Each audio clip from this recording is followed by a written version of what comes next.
Sometimes things work out, but don't count on it. On Saturday, I find Mom in the kitchen pressing raw hamburger into patties.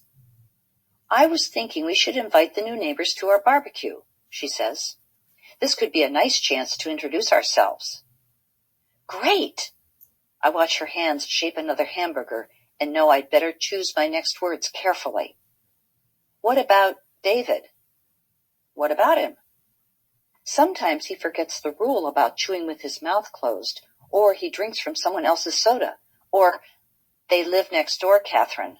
Mom looks over the top of her glasses at me. You can't pretend he doesn't exist.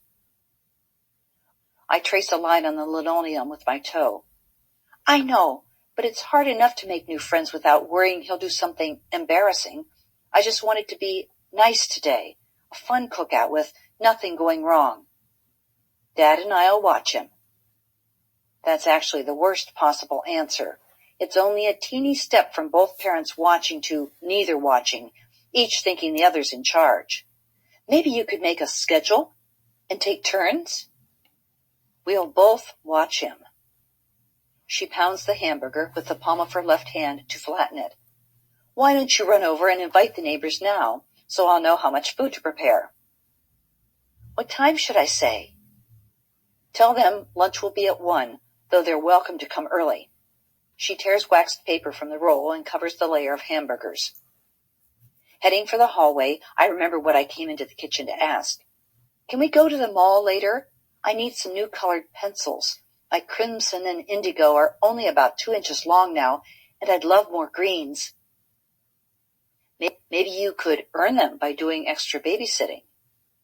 I grit my teeth to keep from snapping. If David wanted them, you'd buy them. But there's no point, because I already know her answer. That's different. She's right. It is different, and here's how.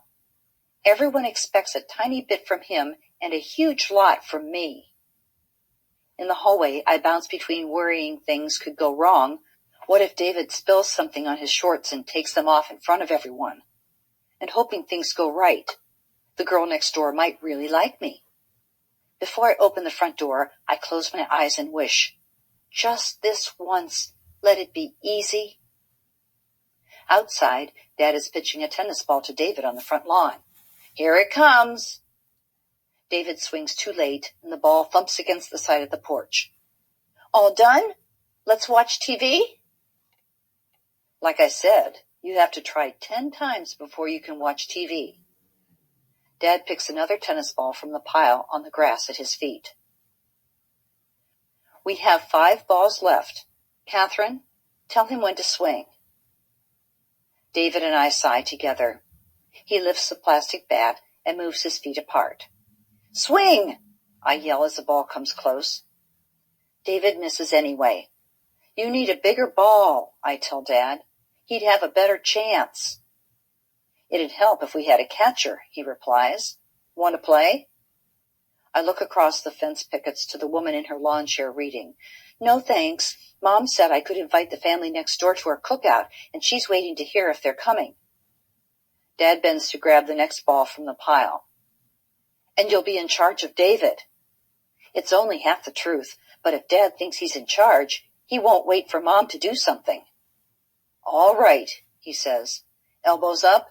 Get ready to swing, David. Walking to the fence, I notice the woman is younger than Mom, with short brown hair and sunglasses so dark I can't see her eyes. Excuse me.